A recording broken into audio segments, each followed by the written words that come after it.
langsung saja mulai pembelajaran kita. Waktu kita tidak banyak, kejar-kejaran ini. Harus membagi waktu untuk coaching juga. Bismillahirrahmanirrahim. Assalamualaikum warahmatullahi wabarakatuh. Waalaikumsalam Waalaikumsalam warahmatullahi warahmatullahi wabarakatuh. wabarakatuh. Oh, wabarakatuh. Yang buat adik-adik semuanya, semangat pagi. Pagi, semangat pagi. Luar biasa. Mikrofonnya nggak dibuka, jadinya cuman gini-gini kayak slow motion gitu. Oke, baik adik-adik, alhamdulillah. Alhamdulillah, nahmaduhu wa nasta'inuhu wa nastaghfiruh. Wa na'udzubillahi min syururi anfusina wa min sayyiati a'malina. May yahdihillahu fala mudilla lahu wa may yudlil fala hadiya lahu. Asyhadu an la ilaha illallah wahdahu la syarika lahu wa asyhadu anna Muhammadan abduhu wa rasuluhu la nabiyya ba'dah. Baik, adik-adik yang saya sayangi, insya Allah hari ini kita agenda 2 yang terakhir ya.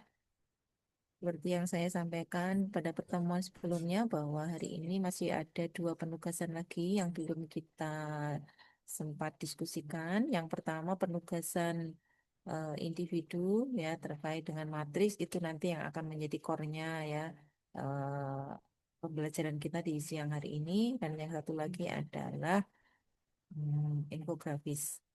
Nah, untuk supaya waktu kita bisa berjalan dengan maksimal, adik-adik mungkin satu orang nanti ya menampilkan satu kelompok, maaf, bukan satu orang menampilkan yang hasil infografis.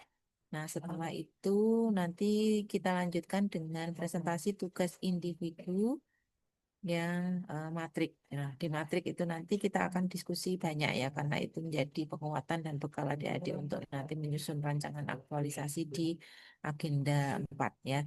Jadi harapannya walaupun waktu kita tidak panjang, tapi adik-adik nanti bisa memperhatikan penjelasan saya terkait dengan matriks kegiatan. Baik, sekarang silakan. Ini kelompok 1, 2 ya, sebentar. Mau diputar apa langsung? Mau pakai putaran apa langsung?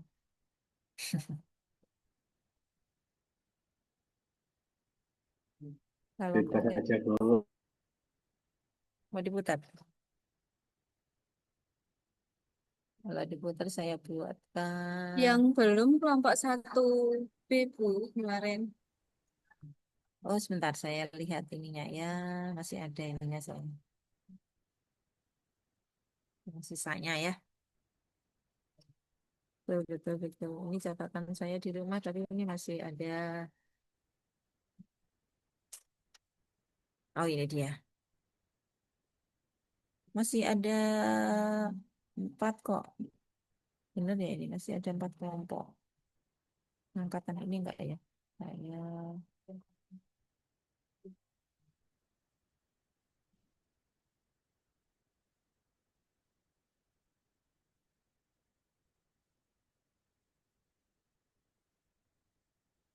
benar ya, yang ini yang belum ya.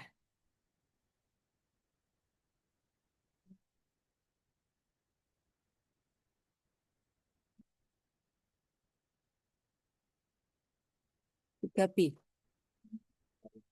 Belum kan kemarin soalnya catatan saya ada di rumah ya. Ini sepertinya cuma kelompok 1 dan 2 saja, Bu, di Zoom ini. Enggak, yang belum 1B, Bu. Sama Yang Oh ya, berarti 1B ya. Kalau yang ini berarti nggak jadi tak remove ini ya. di Berarti Laras. itu memang 1B ya.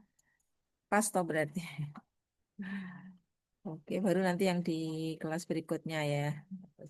Oke, pas kalau gitu kelompok 1B untuk bisa menampilkan infografisnya. Silakan siapa yang mewakili. Nanti tidak perlu ditanggapi ya adik-adik ya. Tidak perlu dibuka juga sesi tanya jawab. Nanti setelah ini langsung kita menuju ke penugasan yang matriks. Monggo silakan.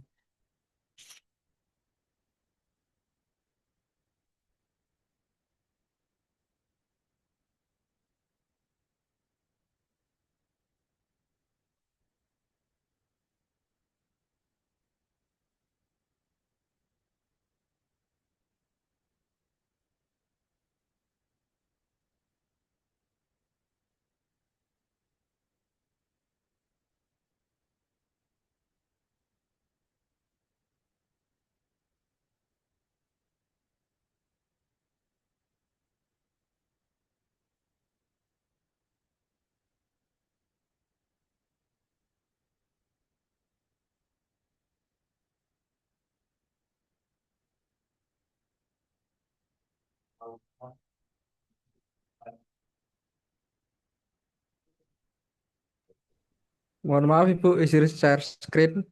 untuk infografis 1B.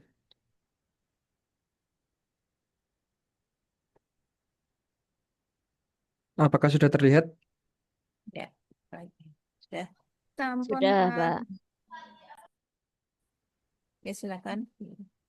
Ya, Bismillahirrahmanirrahim. Assalamualaikum warahmatullahi wabarakatuh.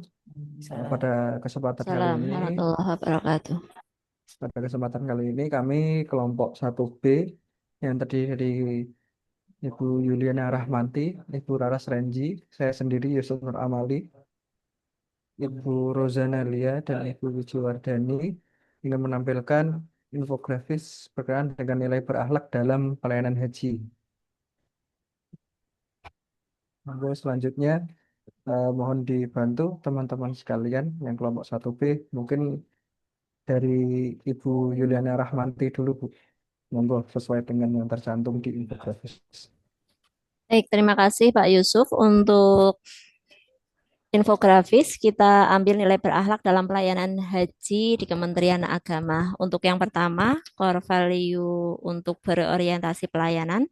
Kemenak membuka pelayanan untuk masyarakat yang hendak mendaftar, membatalkan perubahan data, atau melimpahkan haji. Kemenak akan membantu dan memberikan pelayanan terbaik dari awal hingga akhir. Kemudian bagaimana langkahnya? Yang pertama dari kegiatan ini kita lihat bahwa dari sini ada pemahaman dan pemenuhan kebutuhan masyarakat. Kemudian yang kedua ada ramah, cekatan, solutif, dan bisa diandalkan. Dan yang terakhir adalah selalu melakukan evaluasi untuk kebaikan. Kemudian yang kedua adalah akuntabel. Kemenak memberikan peluang bagi masyarakat yang sudah mendaftar haji untuk memantau perkiraan keberangkatan, nomor antrian, dan informasi lainnya. Dengan kegiatan tersebut, maka Kemenak sudah melaksanakan pekerjaan dengan jujur, konsisten, dan menjaga integritas. Kemudian setiap keputusan yang diambil dapat dipertanggungjawabkan, dan selain itu juga kekayaan dan barang milik negara digunakan secara efektif dan efisien.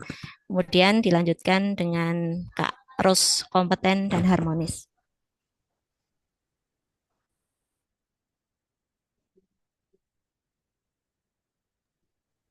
Baik, selanjutnya ialah kompeten, di mana Kemenak selalu memperbaiki kualitas penyelenggaraan ibadah haji setiap tahunnya, dimulai dari akses keberangkatan, fasilitas saat di asrama haji ataupun saat di tanah suci.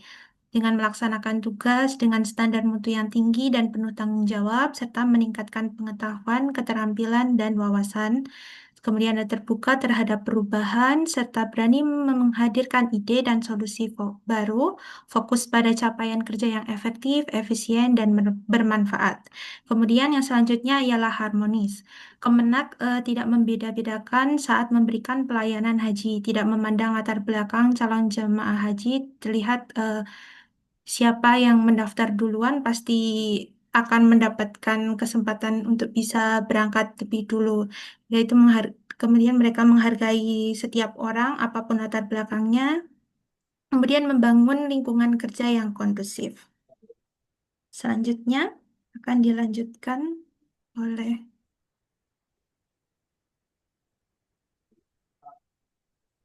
Ibu Raras.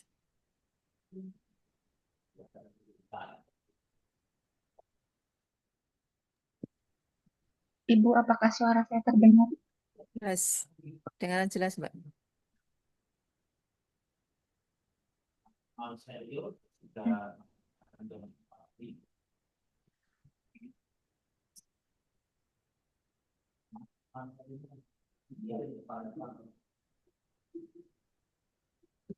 Mohon maaf, Ibu, kok saya nggak bisa mendengar.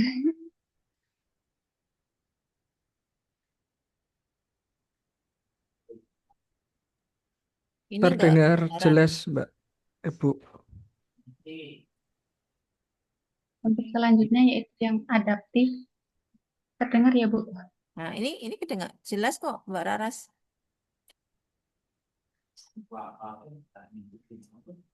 Selanjutnya adaptif. Kemenak selalu berbenah dan adaptif terhadap segala perubahan yang terjadi, salah satunya perubahan teknologi yang kini Kemenak mempunyai web Iskohat untuk melakukan pelayanan haji, menyikapi perubahan dengan sikap positif, mampu bekerja dalam berbagai situasi dan kondisi, cepat menyesuaikan diri dengan teknologi, kebijakan atau metode terbaru. Kemudian kemauan untuk menghadapi dan mempelajari tantangan baru. Kemudian yang terakhir, kolaboratif. Kemenak selalu bersinergi dan berkolaborasi dengan berbagai pihak untuk mewujudkan pelayanan haji yang terintegrasi dan bina kerjasama lintas sektor baik dengan lisensi pemerintah maupun swasta menjadi kunci sukses dalam setiap tahapan penyelenggaraan ibadah haji. Memberikan kesempatan kepada berbagai pihak untuk berkontribusi dalam pelayanan, menggerakkan pemanfaatan berbagai sumber daya untuk tujuan bersama, membangun komunikasi dari hubungan kerja yang positif dengan mitra kerja, bersedia bekerja lintas unit atau tim untuk menyelesaikan masalah. Kemudian Ibu dari kelompok 1B. Ibu, terima kasih atas paparannya. Ini infografis dari kelompok 1B, nilai berakhlak dalam pelayanan haji. Makatan Ibu Nikmatul Afiyah, izin untuk stop share screen ya Bu. Coba di zoom lagi dikit satu nilai aja, Mas.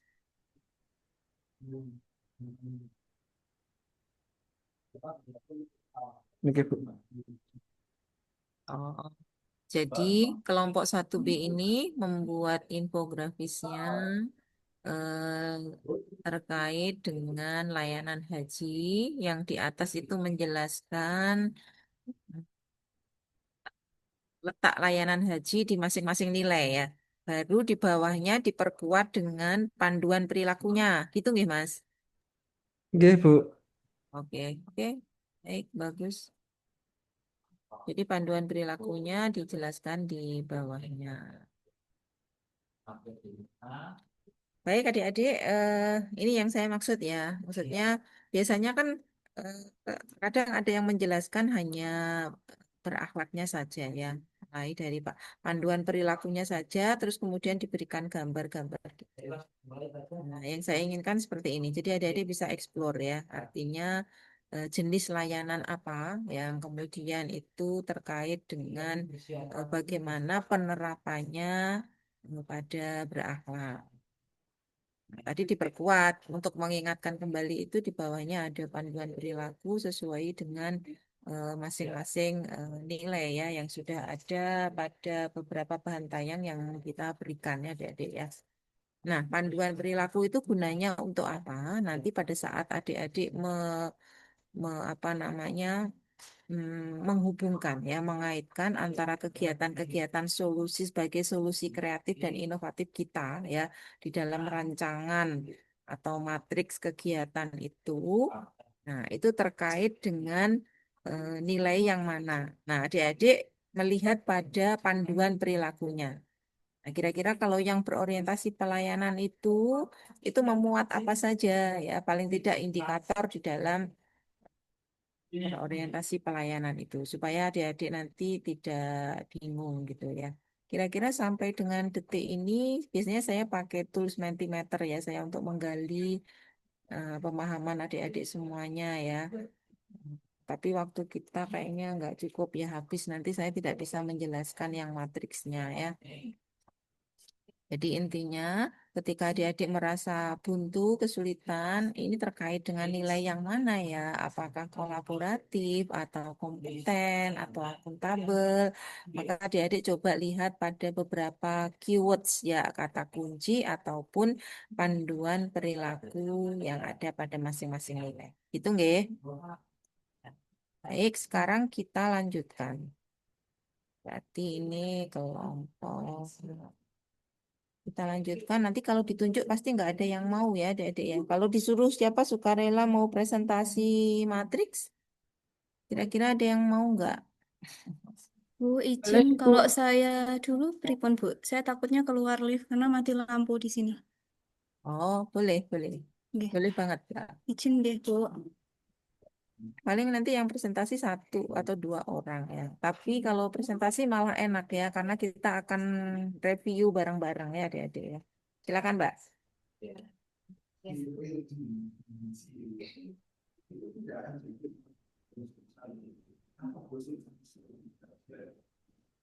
Memang sudah terjadwal ada mati lampu gitu atau gimana?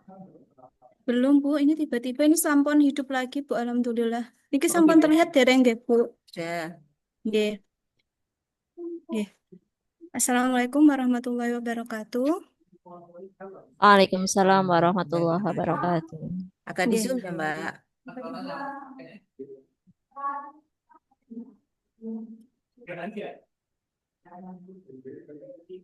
Terlihat jelas, Bu. Dereng. Sudah cukup. Agak lagi Zoom lagi dikit. Oke, cukup. Nggih. Untuk agenda kedua hari ketiga niki materi untuk matriknya kebetulan kemarin memang saya ubah tidak sesuai dengan yang sebelumnya APL, kemudian USG dan fish fishbone-nya karena ternyata setelah saya amati yang harus diisukan menjadi core issue di tempat saya itu adalah rendahnya budaya literasi siswa di madrasah meskipun fasilitas digitalnya sudah tersedia. Jadi sebenarnya saya rada bingungnya gini Bu, kalau sekolah-sekolah lain secara sarana dan prasarana minim, kebetulan di MAN ini sudah lengkap semua gitu. Jadi core issue yang saya mau angkat sebenarnya membingungkannya di situ. Tetapi ternyata di balik sarana dan prasarana yang lengkap, banyak siswa, siswi, bahkan mungkin guru sejawat yang belum memaksimalkannya. Jadi saya mengambil isu untuk bagaimana caranya meningkatkan fasilitas yang sudah ada untuk meningkatkan budaya literasi siswa. Yang pertama yaitu adalah menyusun perencanaan program literasi terlebih dahulu melalui inovasi barcode. Karena yang saya sadari kebetulan juga tugas saya itu selain menjadi guru TIK, saya juga staf dari perpustakaan. Selama saya di perpustakaan masih jarang siswa-siswi untuk datang ke perpustakaan. Mereka datang hanya untuk ngadem saja gitu, Bu. Jadi hanya mencari suasana baru untuk di tengah rutinitas mereka belajar. Itu sangat disayangkan sekali. Sehingga saya ingin sekali menghadirkan barcode itu di kelas. Kalau memang anak-anak tidak ingin ke perpustakaan karena memang jarak, Bu. Kalau kelasnya itu dekat perpustakaan, mereka sering mampir. Tetapi kalau kelasnya itu jauh, kadang kan kita ada di lantai 2. Terus jaraknya cukup jauh antara kelas satu dengan kelas yang lain, sehingga saya ingin membawa perpustakaan itu ada di kelas. Inovasi barcode itu mempermudah anak untuk mengakses literasi digital yang sudah ada webnya di MAN 1 Jepara. Tahap pertama yaitu adalah identifikasi masalah literasi siswa melalui observasi terlebih dahulu, data kunjungan perpustakaan dan wawancara singkat yang sudah saya lakukan sebelum saya memutuskan untuk membuat program ini. Yang kedua adalah menetapkan tujuan programnya. Tujuannya apa? Karena untuk meningkatkan minat baca siswa dan mempermudah akses buku melalui barcode di kelas. Yang ketiga adalah menyusun timeline kegiatannya. Karena di dalam websitenya ternyata belum banyak konten digital ataupun buku-buku yang bisa diakses. Jadinya saya juga membuat input konten digitalnya. Kemudian menyusun kebutuhan sarana seperti tadi barcode, kemudian media sosialisasi, kemudian akun media sosial. Karena belum ada media sosial, karena masih baru Bu, perpustakaan digital di MAN 1 Jepara. Kemudian melakukan konsultasi dan persetujuan oleh mentor. Adapun pemaknaan karakter nilai-nilainya yaitu adanya kompeten, yaitu merancang program kegiatan berdasarkan data dan kebutuhan nyata siswa. Yang kedua, akutabelnya terkait dengan perencanaan konsultasi kepada mentor agar bisa dipertanggungjawabkan. Yang ketiga adalah kolaborasi, melibatkan guru dan pustakawan, yaitu staf-staf perpustakaan yang lahir dari tahap awal perencanaan. Kemudian kegiatan yang kedua yaitu adalah menyiapkan konten buku digital dan keanggotaan serta sarana pendukung literasi. Yang pertama yang saya lakukan adalah melengkapi dari website perpustakaan dengan menginput data siswa, daftar koleksi buku, baik pelajaran maupun buku-buku fiksi, kemudian input buku yang digunakan untuk literasi wajib dan pilihan, lalu melakukan input link pembelajaran digital, jadi yang legal. Kalau misalnya kita lihat kan banyak sekali perpustakaan digital mengambil buku-buku digital yang tidak legal gitu. Misalnya novel Terelie yang di-scan secara manual, kemudian dimasukkan ke dalam websitenya itu kan ilegal. Jadi saya tetap harus mengkoreksi atau memfilter tersebut. Kemudian yang ketiga adalah menghubungkan website dengan buku digital yang gratisan, seperti yang milik Kemendikbud, kemudian Perpustakaan Nasional seperti itu. Yang keempat adalah mendesain barcode yang langsung berhubungan nanti ke website perpustakaan. Yang kelima adalah membuat dan mengembangkan akun media sosial perpustakaan digital. Sebagai apa kok kita harus membuat akun media sosial padahal sudah ada websitenya? Karena anak-anak atau siswa-siswi itu lebih cenderung dekat dengan media sosial. Jadi kalau misalnya ada hal-hal yang terbaru yang ada di website, kita bisa mempromosikan terlebih dahulu di media sosial, terutama Instagram. Yang keenam adalah koordinasi dengan staf pustaka perpustakaan maupun pustakawan dan guru terkait kesiapan buku yang ada di web. Kemudian yang ketujuh, kembali lagi, yaitu rencana persiapan ke mentor untuk persetujuan. Adapun nilai kompetennya adalah menguasai keterampilan teknis seperti input data scanning, desain barcode, dan manajemen konten digital. Kemudian orientasi pelayanannya adalah menyediakan fasilitas literasi digital agar siswa dan guru mudah dalam mengakses. Yang ketiga adalah mengenai akuntabelnya, yaitu dokumentasi proses input dan koordinasi agar hasilnya jelas dan transparan. Kegiatan yang ketiga adalah melaksanakan sosialisasi dan penerapan barcode digital di lingkungan madrasah. Karena saya ingin melakukannya di kelas, jadi saya melakukan sosialisasi dulu di setiap kelas, baik guru dan siswa, kemudian menempelkan barcode, lalu melakukan kampanye. Di sini mungkin saya akan membutuhkan beberapa siswa, terutama siswa OSIS, untuk membantu saya biar lebih mudah dalam program satu siswa satu buku. Jadi nanti siswa harus wajib membaca buku wajib satu dan buku pilihan satu. Entah nantinya dibaca per bulannya atau per periode 6 bulan sekali. Yang keempat adalah mengaktifkan media sosial. Yang kelima, mengarahkan guru untuk memanfaatkan barcode dalam kebutuhan materi dan buku digital. Yang keenam adalah memberi contoh praktik baca di kelas. Yang ketujuh adalah pelaporan kembali ke mentor. Adapun nilai-nilai berakhlak yaitu berorientasi pelayanan dengan memberikan kemudahan akses baca bagi siswa dan guru di kelas. Yang selanjutnya harmonis adalah menciptakan suasana literasi yang menyenangkan dan bersama-sama membaca di kelas. Yang selanjutnya adalah adaptif, menyesuaikan kebiasaan siswa yang dekat dengan teknologi, di mana mereka tidak perlu lagi datang ke perpustakaan, tetapi bisa melakukan membaca buku melalui barcode yang sudah ada di kelas. Kemudian kegiatan selanjutnya adalah penguatan kolaborasi dengan guru, pustakawan, siswa untuk optimalisasi literasi. Yang pertama adalah kegiatannya yaitu rencana saya melibatkan guru mata pelajaran dalam pemilihan buku wajib literasi. Jadi tetap nantinya ada kolaborasi dengan guru untuk memilih buku wajib literasi yang akan dipublish dan dibaca oleh siswa. Yang kedua adalah koordinasi dengan pustakawan untuk memelihara website digital library dan update koleksinya. Jadi saya dan teman-teman harus bekerja sama. Yang ketiga yaitu adalah melibatkan anggota OSIS untuk kampanye literasi. Yang keempat adalah melibatkan wali kelas untuk pengawasan dalam literasi siswa. Jadi tetap kita berkolaborasi dengan wali kelas agar untuk mengontrol apakah siswa-siswanya sudah membaca literasi wajib.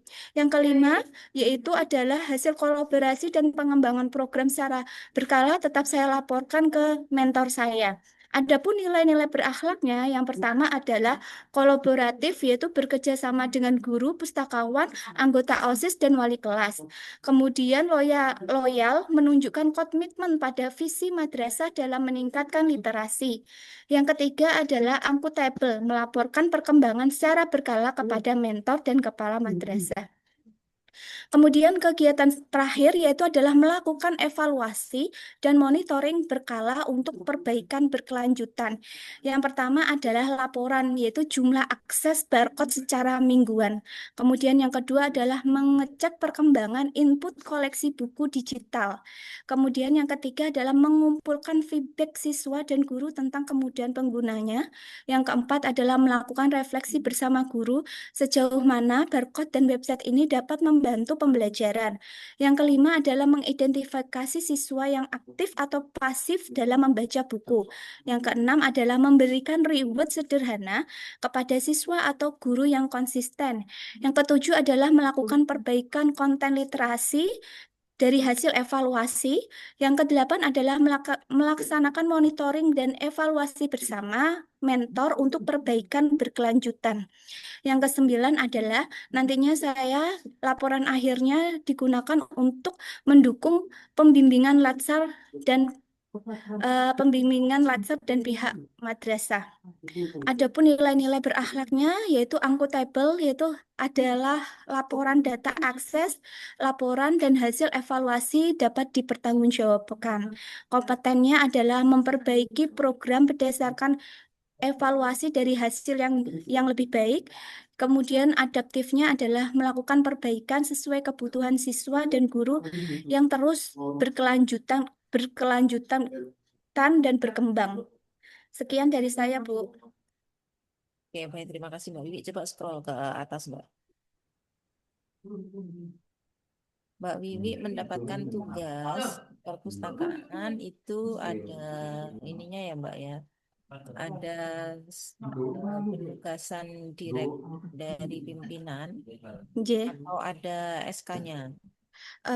Pembagian jatah ini, Bu, apa namanya, tugas di MAN. Kebetulan selain saya mengajar juga ada staf perpustakaan, karena memang kan perpustakaannya itu memiliki mau dikonsep perpustakaan digital. Harus ada satu anggota yang memang cakap dalam teknologi untuk membantu. Berarti itu masuk ke SKP-nya Mbak Wiwi ya. Iya, masuk, Bu. Oke, baik. Kira-kira sampai berapa lama nanti itu Mbak Wiwi ditugaskan di membantu di perpustakaan, di library-nya? Kalau sesuai dengan tugas, saya 1 tahun, Bu. Tapi kalau memang nanti dibutuhkan, mungkin berkelanjutan. Oke, baik. Terus saya begini, jadi sebetulnya kan tugas utama kita kan sebagai guru, ya kan? TIK. Tetapi ya ini kelebihannya bahwa ketika Mbak Wiwi ditempatkan di perpustakaan, ini bisa memiliki ide dan gagasan untuk teknologi informasinya ya dalam literasi digital ya. Akan membuat barcode-nya. Iya, Bu. Jadi mendatangkan barcode di kelas-kelas supaya anak itu tetap bisa membaca buku dan mengakses buku-buku yang diperlukan kalau memang siswa-siswinya tidak mau untuk ke perpustakaan. Sebenarnya fasilitas di MAN itu sudah lengkap sekali. Cuma anak-anaknya kadang hanya menggunakan HP untuk hiburan saja, tidak digunakan untuk pembelajaran. Baik, ini yang pertama yang ini saya sampaikan, pastikan ketika nanti ada pertanyaan dari penguji ya, karena tupoksinya Mbak Wiwi sebagai guru ya, kenapa kok tidak mengambil beberapa butir uraian kegiatan terkait dengan guru? Jawabannya itu tadi ya, Mbak Wiwi bisa menjelaskan ya. Ya. Bahwa memang selain tugas sebagai guru, sementara juga ditempatkan diperbantukan untuk mengembangkan di perpustakaannya.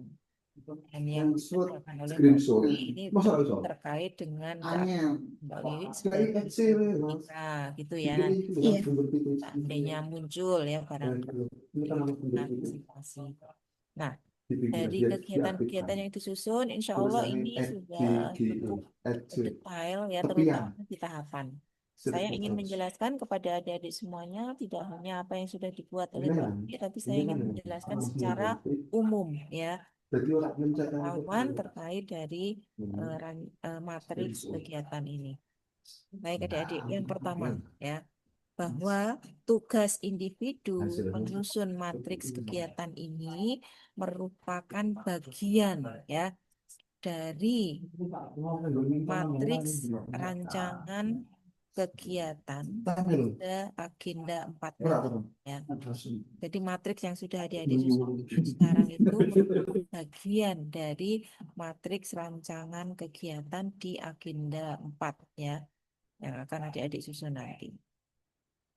Maka ya ada dua kemungkinan. Pertama, ketika adik-adik sudah memiliki core isu yang fix, ya, yang tetap, tidak akan berubah. Misal saya tanya Mbak Wiwi, Mbak, ini nanti core isumu akan tetap seperti ini untuk dijadikan rancangan aktualisasi atau masih berubah? Ini sudah fix, Bu, karena yang berubah itu kemarin saya kira belum ada websitenya, belum jadi, ternyata sudah jadi, jadinya ini sudah fix, nanti akan saya lakukan. Baik, nah kemungkinan pertama ya, jika adik-adik semuanya ya selain Mbak Wiwi ketika sudah memiliki core isu yang fix, maka ini ya yang sudah adik-adik kerjakan pada penugasan agenda 2 ini itu tidak mubazir, tidak useless ya. Artinya ini nanti bisa kita bawa ya, kita tarik untuk menjadi penugasan di agenda 4 merancang aktualisasi. Bisa dipahami ya. Kemudian yang kedua, kemungkinan kedua, ketika adik-adik masih belum fix core isunya dan ternyata nanti setelah mendapatkan masukan ketika konsultasi dengan mentor, ada kemungkinan berubah, adik-adik tidak perlu galau, tidak perlu risau. Masih ada spare waktu sampai adik-adik nanti di agenda 4 ya.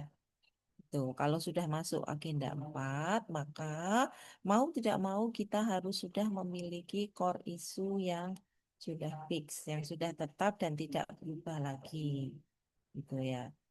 Nah, kalau misalkan tadi memang masih berubah, ya sudah nggak masalah. Hanya adik-adik nanti akan memulai start dari awal ketika masuk di agenda 4. Karena isunya kan baru, ya kan?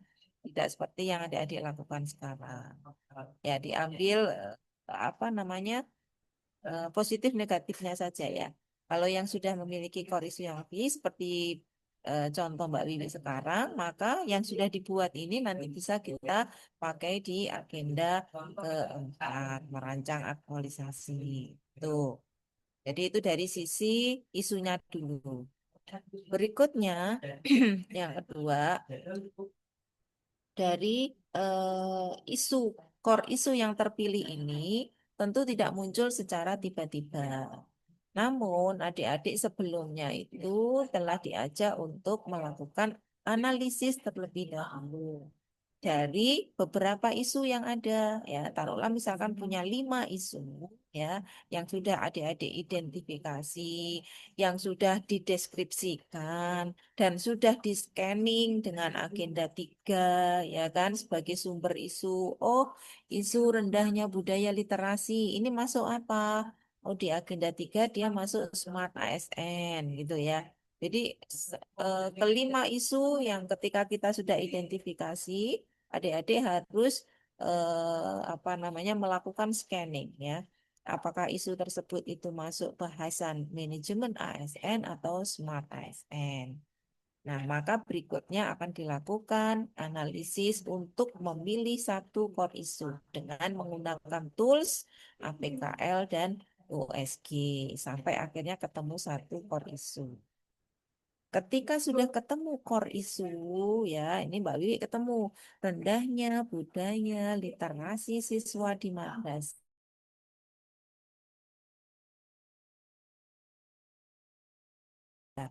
Nah, maka Mbak Wiwi tidak kemudian ujuk-ujuk atau tiba-tiba ya bahasa Indonesianya adik-adik ya membuat atau menyusun kegiatan-kegiatan yang ada 5 apa 6 ini tadi, ya kan? Tanpa sebelumnya Mbak Wiwi melakukan analisis apa namanya? Ayo, sebelum menentukan kegiatan, kita harus mengetahui terlebih dahulu apanya Mas, Mbak? PKL, Bu. Nah, APKL kan wis tadi Mas, wis kelewat sampai ketemu satu core isu kok. Setelah APKL, kemudian USG ketemu satu core isu. Sebelum Mas Zen menentukan kegiatan, itu harus mengetahui terlebih dahulu apa nih? Sebelum kegiatannya muncul, harus tahu apa Identifikasi dulu? masalah, Bu. Harus tahu penye Perencanaan. bentar. Penyebabnya Penyebab. Yo, kok angel temen sih Penyelesaiannya. penyebabnya gitu loh. Kan sudah saya contohkan belum kemarin itu yang pusing, tiga-tiganya pusing, tapi sebabnya beda-beda. Iya toh? Sudah belum? kemarin itu kami sama Bu siapa ya? Nah, Bu Siti misalkan, Rohana. oh ya, jadi gini, nih Mas Zen, Mbak Wiwi, Mas Wisnu, podo-podo sirai iki ngeluh, pusing kabeh bertiga lu kok kompak banget gitu ya. Nah, tentu dari ketiga ini belum bisa kita langsung memberikan solusinya. Karena ketiga-tiganya pusing ya udah dikasih antangin semua misalkan. Tetapi kita harus mencari terlebih dahulu apanya sebabnya. Nah, ditanya, Mas Zen, kenapa Mas? Kamu guru olahraga kok tidak pusing? Saya kan sudah olahraga terus. Ini ya Bu, saya ternyata masuk angin, gitu ya ternyata masuk angin. Oke, itu sebabnya. Kemudian ditanya Mbak Wiwi, Mbak, lah kamu juga kenapa? Ditanya sebabnya. Oh ternyata Mbak Wiwi, ya Bu, tadi saya itu baru berantem sama teman saya, misalkan ya, pusing saya. Mas Wisnu, kenapa kamu Mas? Gitu. Bu, ini tanggal tua Bu, biasa, kantong kering Bu, jadi biasalah gitu. Maka tentu antara bertiga ini kan nggak sama adik-adik ya, Mas Zen. Kamu dikasih apa Mas? Minum antangin, insya Allah sembuh. Mbak Wiwi gimana caranya? Nah, Mbak Wiwi dimediasi lah sama temennya ya, Pak Bayun. Barangkali ada jalan keluar. Nah, Mas Wisnu udah kasih merah-merah 1 lembar itu aja, guyang-guyu gitu ya, gitu. Nah, inilah kegiatan ya yang ditentukan tetapi dengan melihat apanya dulu penyebabnya. Kan nggak sama tuh adik-adik ya. Ya kan? Maka treatmentnya akan beda-beda, sama-sama pusingnya, tetapi ketika sebabnya berlainan, maka tentu treatmentnya akan berbeda, obatnya beda. Nah, Masen itu apa namanya Mas Wisnu itu karena dia kantong kering tanggal tua dikasih antangin, oh gak tambah sembuh pusingnya, oh, tambah ngeluh tambahan. Tuh. Nah, maka adik-adik Mbak Wiwi ketika sudah punya isu ya, sudah nemu nih isunya. Nemu isu itu adik-adik kan sudah melewati APKL USG kan. Nah, baru nemu satu isu. Nemu satu isu, tidak tiba-tiba Mbak Wiwi akan membuat perencanaan program literasi digital itu dengan apa namanya barcode misalkan ya. Nah, tetapi Mbak Wiwi tentu akan menganalisis terlebih dahulu apa sebabnya siswa di MAN 1 Jepara itu dia masih rendah budaya literasinya. Why gitu kan? Coba dianalisis menggunakan fishbone misalkan. Kelihatan dari money, metode, value, lingkungan, mungkin barangkali tidak mendukung seperti itu, ya kan? Atau dari faktor apa lagi? Nah, baru dari sana Mbak Wiwi bisa menentukan kegiatannya yang termasuk salah satunya itu adalah inovasi dengan barcode gitu. Bisa dipahami sampai di sini adik-adik? Ya, Bu, paham, Bu. Nah, kalau ada yang belum paham mau ditanyakan boleh langsung ya. Nah, ketika sudah ada apa namanya sudah diketahui penyebabnya, harapannya kenapa adik-adik nanti itu menentukan atau memilih kegiatan-kegiatan itu bisa menjawab dari problem yang ada, dari masalah yang ada. Jadi masalahnya apa namanya A misalkan solusinya atau jawaban untuk kegiatan itu ya sesuai dengan problemnya tadi, menjawab masalahnya. Ojo masalah A, jawabannya ki jauh sama beda ya.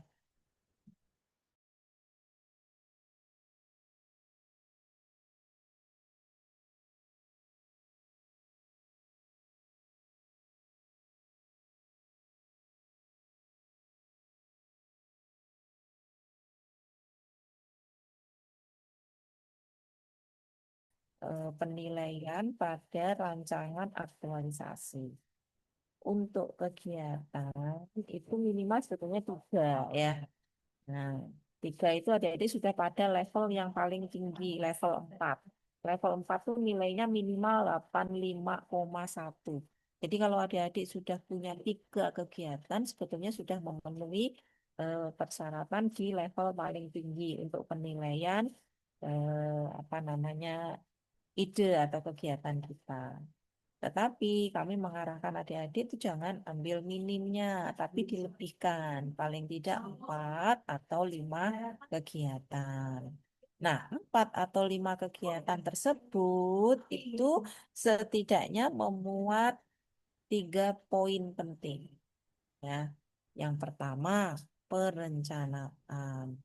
Kedua, pelaksanaan. Ketiga, evaluasi. Nah, biasanya untuk kegiatan perencanaan itu cukup 1 kegiatan. Nah, ini Mbak Wiwi sudah menggambarkan di situ. Menyusun perencanaan program literasi digital. Itu masuk di dalam kegiatan perencanaan. Ini sebenarnya cukup 1 kegiatan saja sih nggak masalah adik-adik ya. Misalkan kalau yang penghulu ya apa namanya atau yang guru mungkin ya melakukan analisis kebutuhan gitu ya atau melakukan identifikasi atau apa untuk mencari menggali data awal dulu ya di dalam perencanaan itu juga boleh gitu ya. Silakan. Nah, jadi perencanaan intinya cukup 1 kegiatan cukup. Kemudian masuk di pelaksanaan. Nah, pelaksanaan ini apa? Yaitu inovasinya adik-adik itu. Ya, inovasi kita. Misalkan guru ingin membuat media pembelajaran yang interaktif misalkan seperti itu ya. Nah, maka itu nanti masuk di dalam pelaksanaan. Dan biasanya di dalam pelaksanaan tidak cukup dengan 1 kegiatan, tetapi bisa lebih ya, bahkan 2 atau 3 kegiatan. Misalkan kalau yang penghulu ingin meningkatkan layanan di KUA melalui apa namanya media sosial apa misalkan. Nah, maka nanti kegiatannya di dalam pelaksanaan itu bisa 2 apa 3. Yang pertama misalkan membuat apa namanya kalau mau di media sosial ya, membuat konten-kontennya terlebih dahulu. Kemudian yang berikutnya itu melakukan atau mengunggah kontennya. Kemudian melakukan sosialisasi, misalkan gitu. Itu sudah kegiatan yang berbeda ya.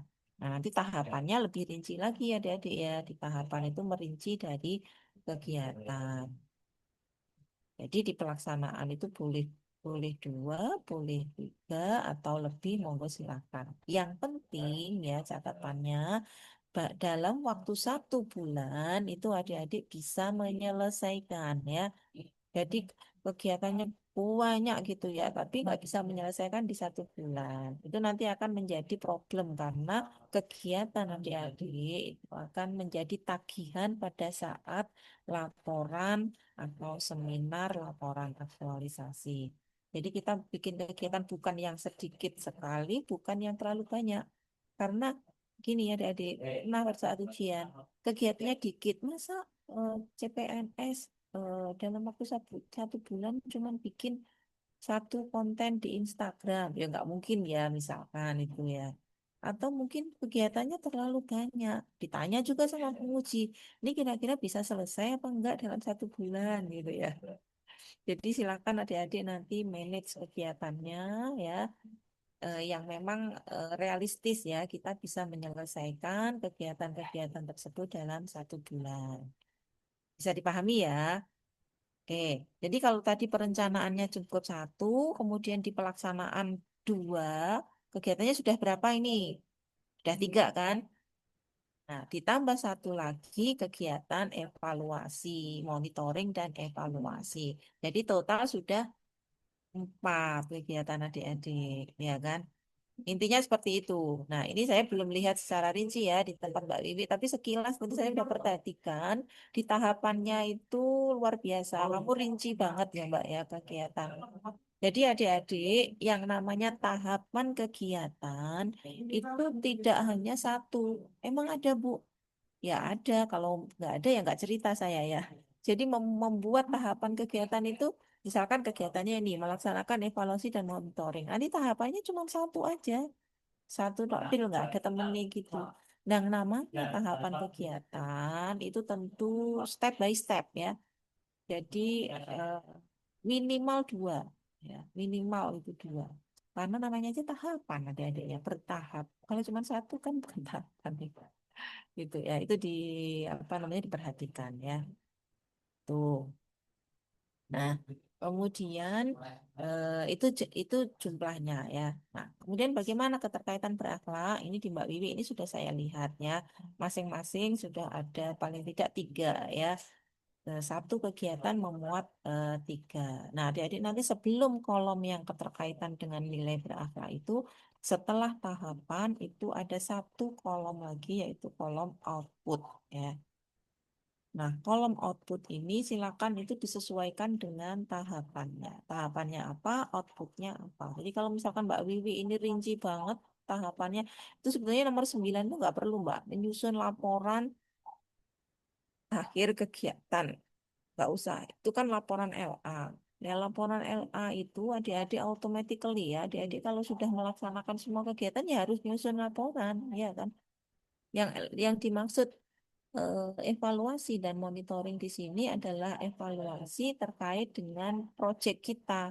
Kalau tadi Mbak Wiwi mau membuat barcode, ya, kira-kira dengan before and after, setelah dan sebelum dibuat barcode itu apa? Ya, hasil yang signifikan bisa kita lihat. Oh ya Bu, sebelum ada barcode, inovasi barcode saya ini, siswa itu memang cenderung rendah literasinya.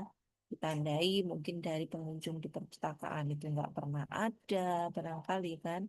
Terus ketika di kelas itu juga karena tingkat literasinya rendah sehingga mereka itu tidak terlalu bisa menguraikan, mendeskripsikan permasalahan di kelas misalkan ya, menganalisis soal-soal gitu barangkali ya.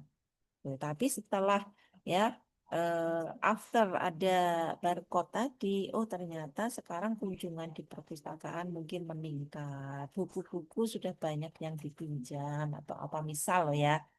Jadi before and after ya, sebelum adik-adik menerapkan inovasinya ya. Tuh. Nah, itu terlihat atau nampak pada monitoring dan evaluasi. Jadi mau pakai tools apapun di dalam monitoring itu ya, di dalam evaluasi adik-adik, mau pakai wawancara, mau menyebarkan kuesioner melalui Google Form atau langsung adik-adik melakukan pengamatan atau apalagi testimoni misalkan kayak gitu, itu silakan disebutkan di tahapan kegiatannya ya. Misalkan menyusun instrumen monitoring melalui wawancara atau panduan wawancara. Yang kedua, melakukan wawancaranya, gitu ya. Ketiga, menganalisis hasil wawancara, ya kan? Kalau sudah wawancara terus kemudian dibiarkan begitu saja ya useless, nggak ada gunanya ya, tapi dianalisis. Gitu. Atau kalau tadi mau nyebar kuesioner, setelah disebar kuesionernya melalui Google Form, kita analisis, ya, dianalisis hasil dari eh, menyebar Google Form tadi. Yang keempat tahapannya adalah melakukan eh, apa namanya menyusun rekomendasi dan tindak lanjut. Jadi kira-kira bagaimana? Oh, sebelum ada barcode begini ya. Setelah ada barcode ternyata kok masih tetap misalkan ya. Maka perlu analisis ya dari hasil menyebar kuesioner tadi. Kira-kira apa yang menyebabkan? Nah, kalau misalkan apa namanya itu kalau kalau misalkan hasilnya kurang bagus ya. Tapi kalau hasilnya sudah bagus, nah kira-kira apa yang perlu ditingkatkan lagi? Ya tentu kan ada saran masukan ya ketika adik-adik nanti melakukan entah itu wawancara ataupun menyebar kuesioner. Bisa dipahami untuk monitoring dan evaluasi itu ya kira-kira ya. Apapun proyek inovasi adik-adik itu perlu dilihat ya, dievaluasi selama 1 bulan tersebut, before and after-nya, sebelum ada proyek kita sama sesudahnya. Mengevaluasinya bagaimana, Bu? Monggo terserah adik-adik mau pakai tools apapun. Yang penting kita bisa melihatnya. Atau mau pakai kalau di sekolah, Bu, saya mau adakan tes aja, Bu, untuk siswa saya. Silakan, boleh. Mungkin di awal ada pre-test, di akhir ada post-test. Itu kan termasuk bagian dari evaluasi. Bu, saya mau wawancara, Bu. Kira-kira bagaimana pendapat masyarakat, pendapat calon pengantin, misalkan kalau yang penghulu ya, terhadap inovasi yang sudah saya buat ini. Gitu. Monggo. Tapi jangan lupa ketika kita sudah melakukan evaluasi tersebut, ojo lali dianalisis, gitu ya. Itu adik-adik ya. Nah, jadi tahapan output. Nah, berikutnya keterkaitan dengan agenda 2. Nah, Mbak ini sudah oke, hanya nanti pada saat di agenda 4 merancang aktualisasi Mbak kompeten, adaptif, terus berorientasi pelayanan itu ditebel, cetak tebel. Supaya nanti kelihatan, oh kegiatan ini mengandung atau telah menerapkan nilai adaptif, akuntabel, kompeten gitu ya. Tentu dengan ada penjelasannya di belakangnya. Nah, ini 5 kolom, nanti masih ada 1 kolom lagi ya adik-adik, yaitu keterkaitan dengan visi dan misi. Jadi memang matriks ini merupakan bagian dari matriks rancangan kegiatan yang nanti ada di agenda 4 sebagai keseluruhan dokumen rancangan aktualisasi. Nah, ini memang belum lengkap kolomnya. Memang sengaja adik-adik karena itu nanti menjadi pekerjaan atau tugas adik-adik di agenda 4. Sampai di sini bisa dipahami? Jelas ya? Insya Allah bisa, Bu. Jelas, Bu. Nah, keterkaitan dengan berakhlak, jangan juga adik-adik cuma 2 aja. Bu, nggak nemu, Bu, keterkaitan yang lainnya. Ada, pasti ada kalau dicari ya. Berorientasi pelayanan, jelas kita melakukan pelayanan kepada masyarakat. Mbak Wiwi membuat barcode, berarti ingin meningkatkan layanan kepada siswa supaya mereka meningkat dalam digital literacy-nya. Ya. Kemudian kompeten, ya tentu kalau Mbak Wiwi tidak berkompeten, Mbak Wiwi bukan guru TIK, barangkali belum tentu bisa nanti bagaimana sih bikin barcode-nya, bagaimana nanti harus share itu ke siswa misalkan. Kemudian harmonis, kolaboratif misalkan. Ada nggak Mbak Wiwi bekerja sama mungkin dengan tim IT di sekolahnya atau bekerja sama dengan guru sejawat, teman sejawat, ya. Kerjasama dengan siswa-siswa. Kalau tidak ada kolaboratif tentu nggak akan jalan ya. Nah, maka tidak ada alasan lagi ketika adik-adik pada kolom keterkaitan berakhlak itu hanya 1 atau 2, pasti lebih dari itu ya. Nah, ini menjadi bagian penilaian juga pada rancangan aktualisasi. Kira-kira sudah berapa nilai berakhlak yang bisa diintervensi oleh adik-adik ya untuk bisa diterapkan. Itu ya. Jadi ini sudah bagus, sudah rinci, hanya nanti dicek kembali ya Mbak Wiwi ya untuk kegiatan-kegiatannya ini mana yang perlu, mana yang tidak ya. Karena setiap tahapan-tahapan itu kalau saya biasanya saya minta untuk outputnya ya. Kenapa demikian? Supaya adik-adik nanti lebih mudah untuk mengumpulkan bukti dukungnya atau evidence.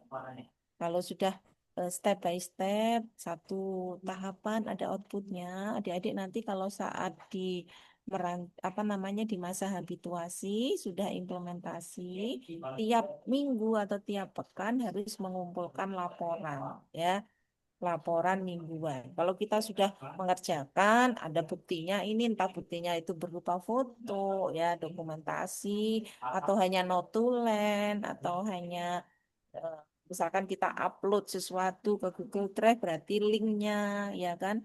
Tapi kita sudah punya semua. Kita melakukan kegiatan ini, buktinya ini. Melakukan ini, buktinya ini. Jadi nanti udah tinggal masukin aja ke dalam laporan mingguan. Itu akan mempermudah adik-adik ya, walaupun sibuk kayak apa, insya Allah kalau sudah terjadwal, terpetakan dengan baik, step by step kegiatan kita, insya Allah tidak akan sulit. Itu ya adik-adik ya.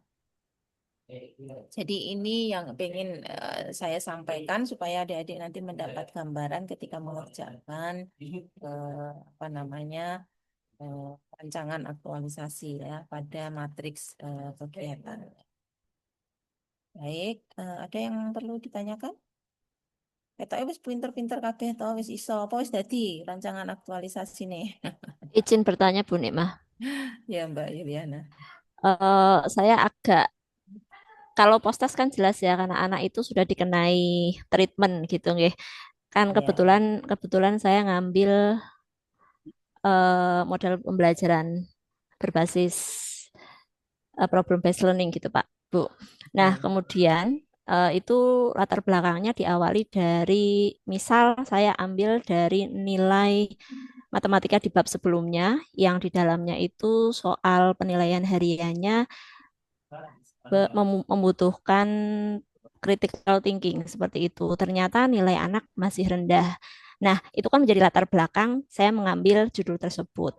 Apakah kalau itu sudah menjadi latar belakang harus juga diadakan pretest? Kan itu sudah jelas nih Bu, nilai awalnya segitu. Nah, kemudian dikasih treatment dengan PBL, dengan berbantuan LKPD berbasis HOT, Higher Order Thinking Skill.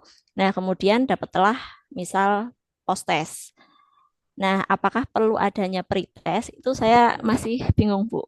Apakah dengan latar belakang awal, dengan data awal yang sudah ada itu sudah cukup seperti itu? Ya. Terima kasih, Bu Nima.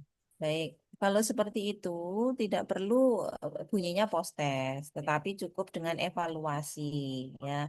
Evaluasi dengan menggunakan beberapa soal evaluasi. Jadi kalau di awal tadi sudah ada istilahnya kita melakukan, nanti Mbak Yuliana bisa melakukan identifikasi awal kemampuan siswa dengan nilai yang sudah didapat tadi ya. Seperti itu masuk di perencanaan, Mbak. Ya, boleh masuk kegiatan perencanaan. Nah, nanti di akhir melakukan monitoring evaluasi. Salah satunya yaitu menyusun instrumen soal evaluasi, misalkan. Terus kedua tahapannya melakukan evaluasinya atau melaksanakan tesnya itu. Jadi tidak harus berbunyi post test. Kalau post memang kan pasangannya ada pre ya. Tapi ini kita berarti ya seperti soal evaluasi untuk mengukur ketika sudah mendapatkan treatment project based learning tadi itu apakah meningkat nilainya begitu ya kira-kira ya Mbak Liliana ya. Oke, Bu, siap, matur nuwun. Oh ya, Bu, sama satu lagi. Karena ini kaitan dengan pembelajaran, kan kami di sekolah dengan tugas tambahan, dengan mengajar tidak di semua kelas dan tidak di semua jenjang seperti itu. Adakah minimal objek yang harus kita lakukan itu berapa kelas itu minimal atau soalnya kan Enggak saya sih. berbeda-beda jenjang seperti itu, Iya. Bu. Enggak apa-apa. Nanti begini, Mbak Yuliana menentukan materinya dulu. Materi ini ada di kelas berapa yang mau di kita treatment, yang mau diintervensi itu ditentukan dulu materinya. Materi ini diajarkan di kelas berapa. Nah, berarti kita fokus ya, stressing dari proyek kita ya udah kelas yang kita treatment itu tadi aja. Sesuai dengan materi yang diajarkan itu. Kan biasanya materinya beda-beda kan antara misalkan kelas 10, Nggih, Bu. 11 gitu kan. Terus Heeh. Tidak tidak harus misalkan harus berapa kelas gitu ya. Hanya begini kalau misalkan kelas 10-nya itu ada 10 kelas ya, otomatis kan kita harus ada sampel ya. Tidak kalau 10 kelas diambil satu ya mungkin kurang ya Mbak ya. nggih, Kurang betul-betul. tambah. Itu ya. Nggih, siap, Bu. Oke. Baik adik-adik, kurang lebih begitu ya yang ingin saya sampaikan ya. Insya Allah nanti adik-adik pada saat merancang akan didampingi oleh coachnya masing-masing ya. Jika ada kesulitan bisa diskusi dan komunikasi dengan coach. Baik, mungkin karena waktu saya harus ke kelas berikutnya. Kita akhiri pembelajaran kita ya. Semoga sukses, masih lanjut kan Amin. Amin, amin, amin.